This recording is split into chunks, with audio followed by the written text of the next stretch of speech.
Fala galera, bem-vindos a mais um vídeo aqui do canal Filho de Peixe. Muito prazer, eu sou o André Siqueira e no último vídeo do ano de 2023, neste domingo, dia 31 de dezembro, vamos falar sobre as contratações de Marcelinho e o anúncio oficial do Santos que Diego Pituca permanecerá. O foco central desse vídeo vai ser a análise da contratação do Marcelinho, mas também na manhã deste domingo o Santos anunciou o acerto oficial com o Pituca, que teve o seu salário reduzido, se readequou à nova política salarial do Santos e ficará no Peixe com contrato assinado até 2027. Antes da gente falar do Marcelinho, comentar brevemente sobre o fico do Pituca, aquele ritual de sempre. Está chegando aqui pela primeira vez? Seja bem-vindo, seja bem-vinda.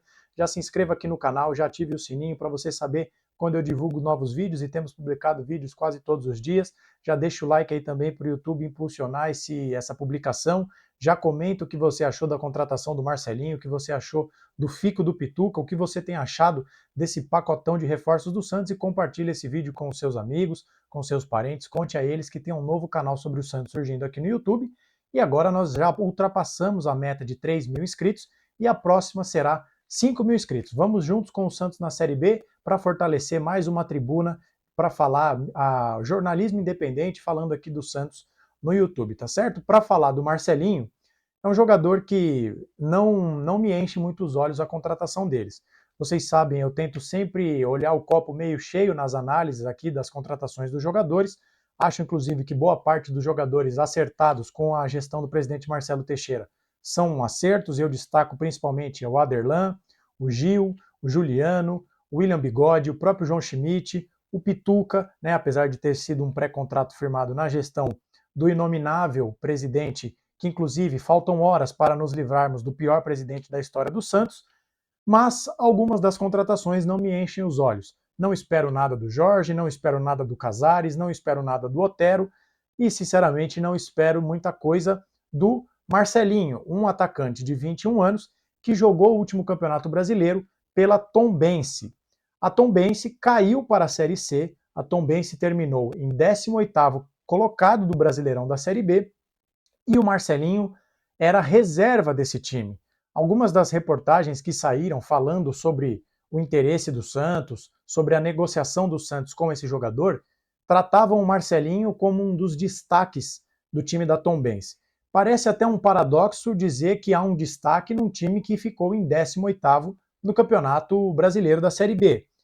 Mas eu até entendo o uso dessa palavra. Ocorre que ela não se sustenta, né? Já que o Marcelinho participou de 35 jogos na Série B, mas em apenas 14 deles ele foi titular. Então era um jogador que não tinha vaga entre os 11 titulares numa equipe que caiu para a Série C do Campeonato Brasileiro. Ao longo de todo o ano, somando Campeonato Mineiro, Série B e outros torneios, o Marcelinho disputou 46 jogos com o time da Tombense. Foram 7 gols e 2 assistências. O que eu vi desse jogador, né? Sabe aqueles vídeos de highlights, skills and goals que tem por aí no YouTube, tradicional, com aquelas músicas eletrônicas no fundo, que iludem muitos torcedores? O Marcelinho é aquele jogador, sabe, o típico chuta-chuta. A maioria dos gols que ele fez foram de chutes de fora da área. Ele é um jogador que não tem muita cerimônia para finalizar. Dos 4 gols que ele fez na Série B, 2 foram com a perna esquerda e 2 foram com a perna direita. Se ele é quase um ambidestro, eu não sei dizer. Descobriremos com o tempo. Mas ele é um jogador que não tem muita cerimônia. Ele vai para cima do marcador, traz para dentro e chuta. O mapa de calor dele é um jogador que se concentra pelo lado esquerdo do campo, mas se vocês puxarem a imagem do mapa de calor dele, na Série B, ele também fez uma participação pelo lado direito do campo.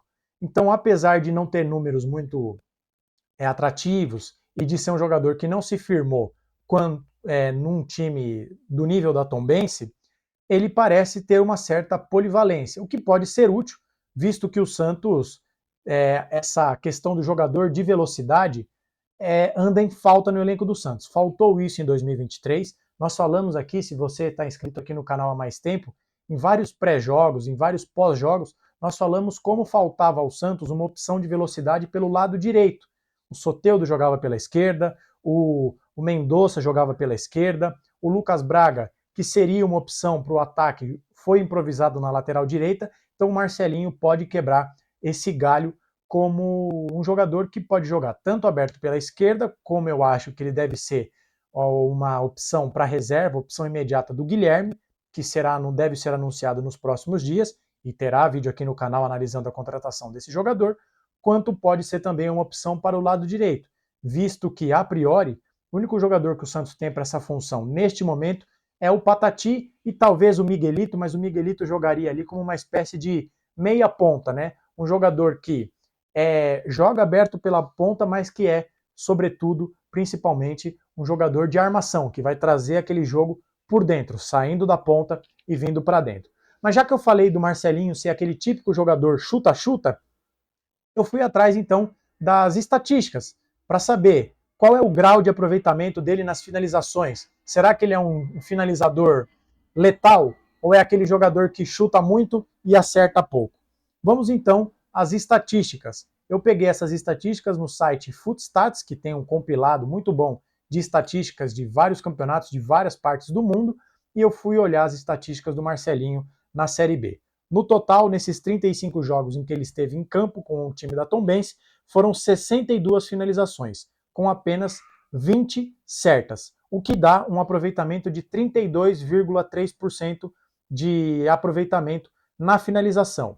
Ou seja, vamos arredondar para 30%, significa que a cada 10 chutes, o Marcelinho acerta apenas 3. É muito baixo. Mas, por exemplo, e aí eu quero comparar o Marcelinho com outro jogador, como eu acabei de citar, o Guilherme, que eu acho que chega ao Santos com status de titular. No Fortaleza, o Guilherme finalizou 38 vezes. Reparem na disparidade, 38 do Guilherme, 62 do Marcelinho. O Marcelinho chuta de qualquer lugar, abriu espaço ele vai chutar. Das 38 que o Guilherme chutou, ele acertou 18, o que dá 47,4% de aproveitamento. Dá quase um acerto para cada 2 finalizações. Mas comparando o Marcelinho com um jogador que jogava pela esquerda do atual elenco do Santos, eu fui olhar os números do Marcelinho na comparação com Steven Mendonça, que até que se prove o contrário, ficará no Santos, já que ninguém quer essa tranqueira com alto salário. O Mendonça no Campeonato Brasileiro finalizou 44 vezes e acertou 15, o que dá 34,1% de acerto, um pouco maior que o Marcelinho, 32 contra 34, mas bem abaixo, por exemplo, do Guilherme, 47. Então o Guilherme é um jogador menos finalizador, mas quando finaliza, quando o faz, tem um acerto maior. Então, em resumo, eu acho que o torcedor santista não pode esperar muita coisa do Marcelinho, tá? Uma coisa, inclusive, que merece ser dita. Saiu aí em algumas reportagens que o empresário do Marcelinho é o mesmo empresário do Jorge e do William Bigode, o que levanta aquela suspeita, digamos assim, de quais foram os moldes dessa negociação. Já assim, já que já colocamos 2 jogadores que podem ser úteis aí, coloca o Marcelinho aí, que é um jogador que não fede nem cheira e pode, eventualmente, quem sabe, ser útil ao Santos, né? Não é...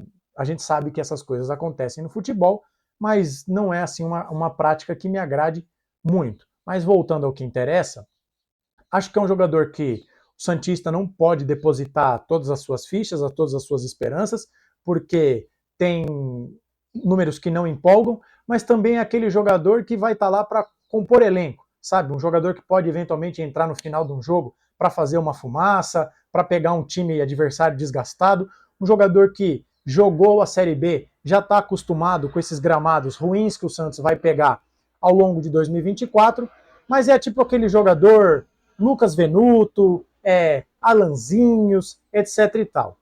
Pode ser que talvez fosse o caso de, já que é para apostar num jogador dessa natureza, dar mais minutos para o Patati, dar mais minutos para o Miguelito ou para outro jogador que venha eventualmente se destacar na Copinha ou no Sub-20, etc e tal.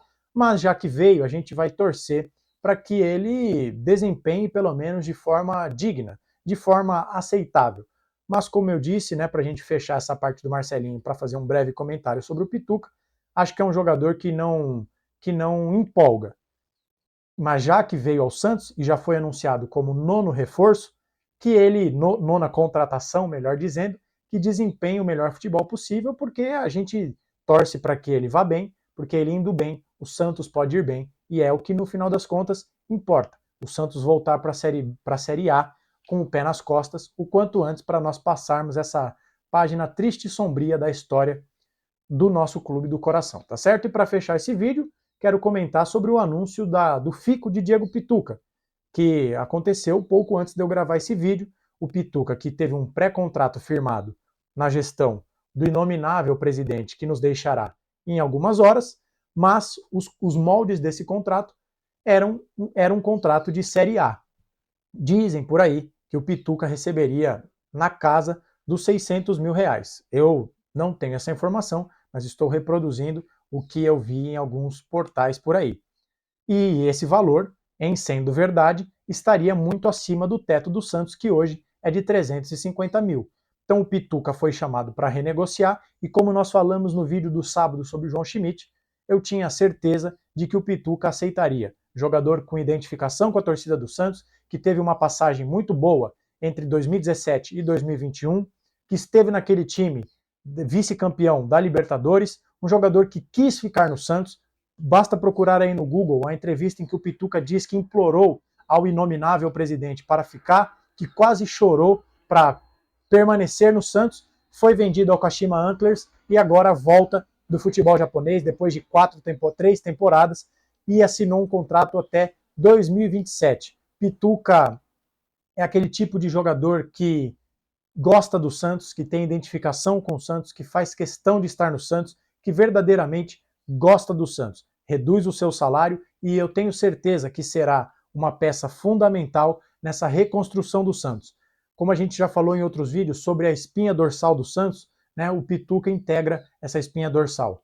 O João Paulo é um deles, apesar de ter falhado no momento derradeiro da Série A, mas é um jogador que já nos deu muitas alegrias.